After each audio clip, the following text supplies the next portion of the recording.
dalam praktek sampai Mahkamah Agung, agar audit dari ahli digital forensik memenuhi syarat, diperlukan berbagai persyaratan.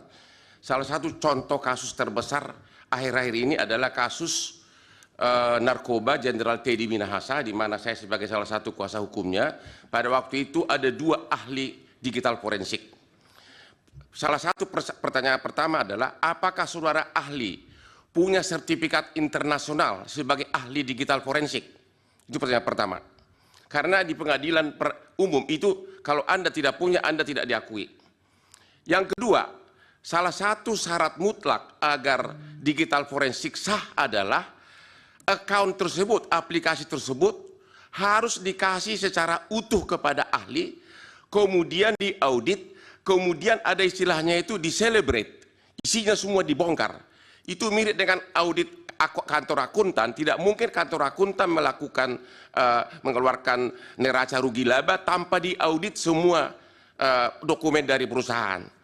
Pertanyaan saya, apakah Anda pernah melakukan audit digital forensik di mana KPU, ya ini harus KPU menyerahkan kepada saudara si rekap tersebut untuk Anda audit? Pernah nggak dikasih? Dan kemudian dibuat berita acaranya dan kemudian di-celebrate isinya semua. Disitulah ketahuan kelemahan sistemnya dan sebagainya. Dan itu banyak parameternya. Pertanyaannya, apakah Anda itu hanya membuat kesimpulan dari publikasi-publikasi di media dan tuduhan-tuduhan saja, sepotong-sepotong, tanpa pernah melakukan celebrate atau digital forensik utuh isi dari si rekap tersebut? Terima kasih. Baik, dari Hakim. Cukup, silakan Pak Yudi dijawab singkat-singkat saja. Terima kasih. Mungkin dari yang terakhir ya, Pak Hotman. Celebrate itu nama alat, Pak, untuk kepentingan mobile forensik. Jadi istilah di celebrate itu tidak tepat itu ya. Beberapa pertanyaan mungkin yang coba saya cermati. Pertama kepada KPU. Jadi tadi yang saya sampaikan itu memang sumber datanya itu adalah dari file yang disampaikan kepada partai ya. Nah, kami mencoba untuk melakukan query, melakukan pengecekan ya. Memang tidak melakukan apa yang disebut dengan pengecekan berjenjang. Jadi dalam prinsip kami karena sudah terdigitalisasi semua mekanisme, seharusnya hal-hal semacam itu tidak lagi terjadi ya. Jadi berkaitan dengan DPT tadi ya. Jadi kami mencoba melakukan analisis itu berdasarkan file yang disampaikan kepada partai, kemudian kita coba lakukan searching, filtering berkaitan dengan beberapa field ya, dan kemudian ketemulah angka seperti itu. Jadi memang tidak melakukan verifikasi secara faktual ya. Kemudian yang terkait dengan, sekali lagi mungkin kembali ke Pak Hotman ya. Jadi yang saya sampaikan itu adalah pola pikirnya Pak, pola pikir digital forensik ya. Jadi kami dalam paparan ini tidak menyatakan bahwa kami melakukan aktivitas digital forensik. Karena memang kalau digital forensik secara resmi itu harus ada request, harus ada banyak prosedural ya. Nah yang kita lakukan itu adalah berdasarkan data dan fakta yang ada ya. Kami tadi menampilkan source code. Dari mana source code itu? Dari yang terpublikasi sebenarnya. Siapapun bisa sebenarnya. Karena itu bisa didapatkan secara langsung di dalam publik ya. Orang-orang IT saya kira mengerti betul apa yang disebut dengan web scraping, apa yang disebut dengan JSON ya, itu hal yang sudah biasa dilakukan. Jadi secara prinsip kita tidak melakukan digital forensik ya. Dan kalau berkaitan dengan kompetensi, alhamdulillah saya sudah hampir 20 tahun bergelut dalam dunia digital forensik, punya S2 digital forensik, S3 pun juga digital forensik. Kalau untuk masalah sertifikasi dulu pernah mengikuti beberapa sertifikasi. Terima kasih. Kemudian berkaitan dengan dari Bang Refli dan Pak Bambang mengenai kapan mulai terdeteksi angka itu. Jadi kalau kita membuka satu situs, nama itu adalah web archive atau arsip internet itu, maka kita bisa melihat pada tanggal 14 Februari jam 18 itu ada saat pertama kali si rekap itu muncul datanya. Jadi dalam WIB itu kurang lebih sekitar jam 18.30. Nah, angka yang muncul itu sudah di angka 57, kalau tidak salah ya, 20 sekian untuk 01, 57 untuk 02, kemudian 03 pun ada di angka itu. Ya. Nah, angka ini tidak banyak berubah. Bahkan ketika saya sampaikan, ketika ada pernyataan mengenai ada kesalahan terkait dengan 154.000 TPS, itu ternyata tidak berdampak. Ya. Logikanya ketika proses verifikasi, ketika data itu masuk, ya, maka tentunya proses validasi itu akan bergerak dengan cepat, dinamis. Ya. Nah, dinamis itu tentunya akan juga berdampak kepada pergerakan angka. Dan saya kira itu pernah terjadi pada kalau ada publikasi-publikasi hasil itu selalu ada pergerakan angka. Ya. Nah, pergerakannya tidak terlihat seperti itu. Kemudian kenapa yang muncul di Sirekap dengan yang berjenjang ini sama? Ya, justru itulah yang menjadi pertanyaan, kenapa yang sama? Ya. Jadi ketika ada permasalahan di Sirekap, kemudian dikonfirmasi dengan berjenjang, ternyata kok sama gitu ya. Nah itu justru yang harusnya nanti menjadi kewenangan dari mungkin majelis atau siapapun memerintahkan untuk kepentingan audit, untuk memeriksa betul kenapa kok bisa seperti ini. Gitu. Terkait dengan hilangnya metadata hasil. Jadi memang dalam dunia image forensik khususnya bahwa yang namanya metadata itu sesuatu yang krusial. Metadata itu akan memberikan identitas mengenai keaslian originalitas suatu objek. Ya. Dalam hal ini, kalau saya gambar diunggah, maka akan ada metadata. Di situ akan cerita mengenai kapan, kemudian kualitasnya sebagainya. Nah, dalam kasus ini kami melihat bahwa ada upaya untuk kemudian mendrop informasi metadata. Dengan hilangnya metadata, maka kemudian kita tidak bisa lagi memverifikasi. Kalau dari sisi aspek hukum forensik, ketika suatu data metadata sudah hilang, kita tidak bisa lagi mengatakan itu sebagai asli, ya, otentis. Ya, kenapa? Karena sudah hilang hal-hal yang menjadi alat ukur mengenai autentikasinya, originalitasnya. Gitu. Kemudian terkait dengan bahwa tahun berapa tadi ya, ada DPT yang terpublikasi ya, secara umum di publik ya, mungkin sebenarnya dari satu sisi, apalagi dengan adanya undang-undang PDP, justru yang punya tanggung jawab untuk mengawal, menjaga data-data pribadi, termasuk nama, alamat, itu tentu data pribadi, adalah mereka yang memegang data itu, pengelola datanya, ya seperti itu. Nah, seharusnya mereka yang memberikan klarifikasi. Jadi ketika tidak ada klarifikasi, tentunya itu menjadi suatu pertanyaan, kenapa tidak diklarifikasi, gitu. Kemudian terkait dengan adanya beberapa ilustrasi mengenai perubahan fasilitas ataupun akses daripada mobile Sirekap. Tadi disampaikan di dalam presentasi bahwa pada tahap awal yaitu staging, ya, staging itu ada sebuah istilah di dalam pengembangan aplikasi, yaitu tahap untuk konfirmasi desain, konfirmasi segala sesuatunya, dan saat itu tidak ada masalah. Waktu itu kita melihat saat staging ini satu akun KPPS itu satu device, ya, seperti itu.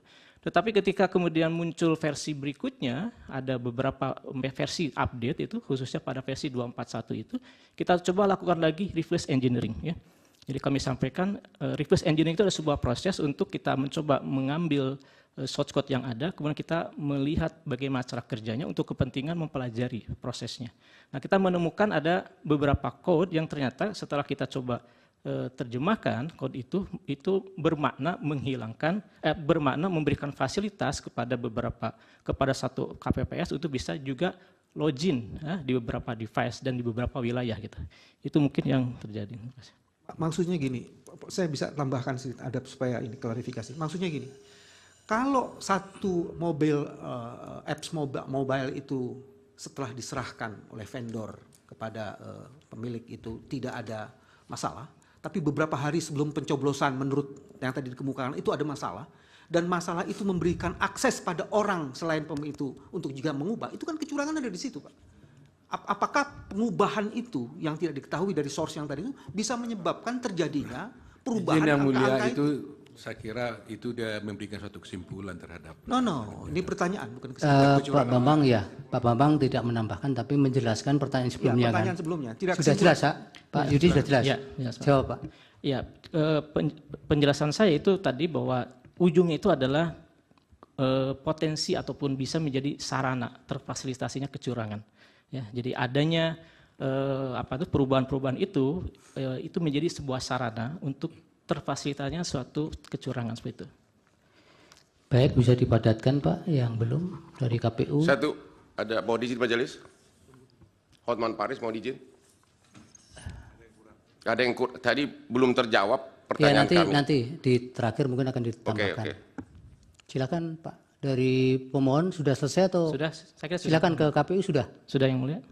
Dasar bahwa yang dijadikan kajian Bapak itu Sirekap atau yang 360 belum tadi? SK 360. Ya, artinya kami melihat bahwa pernyataan mengenai Sirekap sebagai alat bantu jenjang itu sebenarnya dari aspek teknis itu adalah sebuah alat utama sebenarnya. Nah, sementara kalau kemudian di pernyataan bahwa itu sebagai alat hitung berjenjang itu adalah untuk kepentingan tadi hasil akhir ya. Tapi yang kami coba angkat isu ini adalah bahwa seharusnya Sirekap itu sebagai alat bantu utama untuk perhitungan ya. Jadi data utama yang tersimpan itu dari 800 ribuan TPS itu ada di Sirekap gitu ya. Seperti itu ya. Seharusnya dengan kualitas yang sesungguhnya yang handal itu semuanya bisa tercetak di situ ya. Kalau mau verifikasi di situ, kalau mau validasi ada di situ semuanya gitu. Baik, Pak Otman yang mana yang boleh jawab? Izin majelis termohon. Iya. Pertanyaan kami bukan itu. Pertanyaan kami adalah. Ya bisa jawab itu, biar dijawab itu. Oh baiklah, karena tahunya cuma Ya. itu ya. Jangan dianggap tidak tahu yang ditanyakan. Tidak. Baik, yang Pak Otman apa yang Pak Otman yang Yang belum dijawab? tadi hasil audit saudara kan untuk dipakai sebagai alat bukti yang sah di pengadilan. Dan Anda tadi mengatakan memang persyaratan formal untuk itu belum dipenuhi, yaitu ada request dan pemilik account harus ngasih secara sukarela. Tolong dikonfirmasi bahwa memang secara formal persyaratan hasil audit saudara itu bukan untuk secara resmi, belum memenuhi syarat untuk dijadikan sebagai bukti resmi di pengadilan, tapi hanya sepihak dari Anda sendiri. Saya coba mengklarifikasi yang mulia bahwa saya katakan saya tidak melakukan digital forensik atau audit forensik. Yang saya ambil itu adalah pola pikir seorang digital forensik di dalam melihat keganjilan-keganjilan itu. Jadi menangkap data, menganalisis gitu ya. Seperti itu yang mulia. Bukan audit ya. Ya, bukan. Asumsi doang berarti asumsi majelis ya, makasih. Baik, terima kasih Pak Ali, Pak Yudi keterangannya. Terima kasih. Ada tambahan dari Hakim sedikit, Pak Yudi? Ya. Sabar sebentar. Dari Terima Pura kasih. Guntur. Terima kasih yang mulia Pak Ketua. Pak Yudi, ada sedikit yang menggantung statement Bapak. Tadi Bapak mengatakan ada koreksi data Sirekap ya, tetapi tidak nampak ada fluktuasi. Gitu ya? Ya. Ya, pertanyaan saya itu sesuai dengan keahlian Bapak, apa faktor-faktor yang menyebabkan terjadinya hal seperti itu? Ada koreksi, tapi tidak nampak fluktuasi data pada Sirekap. Apa faktornya? Kan Bapak ahli IT kan pasti bisa memahami kira-kira faktornya yang disebabkan kalau begini, kalau terjadi mestinya menurut penalaran yang wajar kalau terjadi terjadi koreksi mestinya harus ada fluktuasi, ada perubahan dari data. Nah, menurut keahlian Bapak itu faktornya apa tuh kira-kira? Bukan kira, menurut keahlian Bapak. Silakan Pak Yudi. Kasih. Terima kasih yang mulia. Jadi Ada satu lagi dari Prof ini. Hakim yang mulia. Baik, terima kasih. Pak Yudi, begini, ini Pak Yudi kan memang ahli di bidang IT ya Pak ya, dan mungkin juga sudah mengikuti terkait dengan proses seperti ini pada waktu 5 tahun yang lalu ketika KPU menggunakan situng. Saya ingin kemudian ada tambahan sesuai dengan keahlian dari Pak Yudi, apa sesungguhnya yang signifikan berubah dari situng kemudian menjadi Sirekap itu pada saat itu juga disebut sebagai alat bantu gitu. Nah, ini tolong ada penjelasan yang lebih mendalam soal itu. Karena dulu juga situng ini juga menjadi salah satu yang dipermasalahkan di dalam proses persidangan dan sekarang muncul lagi Sirekap. Lah ini coba dijelaskan dari sisi keahlian Bapak apa sesungguhnya sudah berubah sebagaimana juga pada waktu persidangannya dulu itu juga ditekankan mengenai bagaimana seharusnya untuk lebih mengoptimalkan keakuratan dari penggunaan sistem itu. Coba dijelaskan apakah ada perbedaan yang sangat signifikan dari kedua sistem itu. Terima kasih. terima kasih yang mulia. Tadi terkait dengan kenapa tidak ada fluktuasi ya, ketika ada perubahan tidak ada fluktuasi. dalam pemahaman saya seharusnya ada proses yang disebut dengan real time ya. Real time itu artinya ketika ada perubahan data maka langsung terupdate gitu ya. Nah, kelihatannya ini tidak dilakukan proses real time, tetapi mungkin disimpan dulu dalam suatu satu bagian begitu ya, sehingga kemudian setelah selesai semua baru kemudian dipublish lagi. Ya. Kalaulah itu dilakukan secara real time, proses data real time, maka itu akan jelas akan merubah juga data-data tersebut gitu, seperti itu.